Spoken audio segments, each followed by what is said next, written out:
with the Ridgid Oscillating Sander, you'll notice that it has very poor dust collection, but it does work. So some people know, some people don't. But here's what I do to make sure I clean it out between each sanding, as well as between the times when I'm using it and not. You'll get a feel for when you need to clean it out. But what you do is you take the belt off.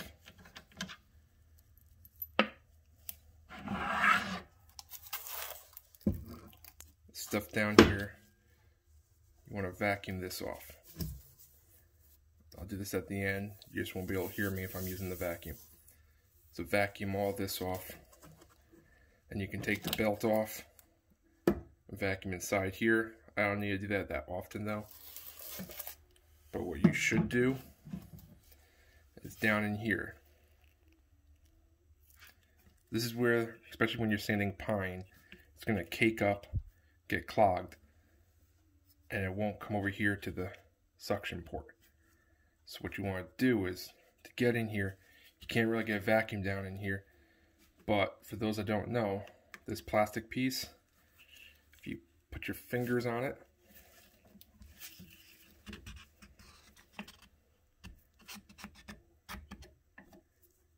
it comes off. Then take your vacuum, stick it over the hole, and you'll be able to suck out the whole chamber. What I'll do is I'll do that real quick, so watch your ears.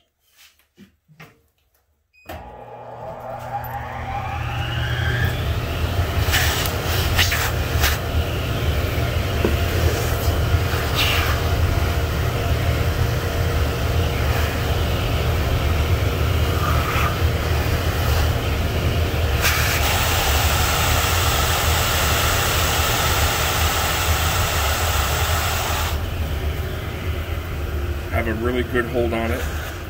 You can use a brush if you want to. Put your dust hose back. Another tip is, when you're doing what I did, if you notice I picked up the nut and the cap before I started vacuuming, because this will go inside your vacuum and it will get lost. Same thing with this. So make sure you take these now that have a good hold on them, or put them on a totally separate workbench. And now you can see it's almost spotless. Just keep this cleaned up. You can use an old paintbrush or something, just clean it up, and you're good to go. What I do is I take a little Johnson's wax, paste wax, and I put it on the spindle to make it a little bit smoother for the spindles and the other attachments, as well as putting this back on. And this, the flatter side goes on top. The nubs have a little notch in it. That notch goes over this piece.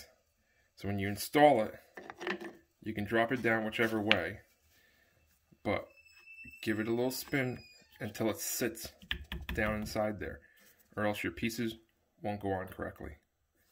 So that's how you do it. If you didn't know, this piece comes off. It gets sticky sometimes, so it's good to lube it with some dry lube or Johnson's paste wax. Keep that up. You'll have more dust go into the dust port and out of your work area, and it'll prolong the life of your tools. Thank you for watching. Have a good one.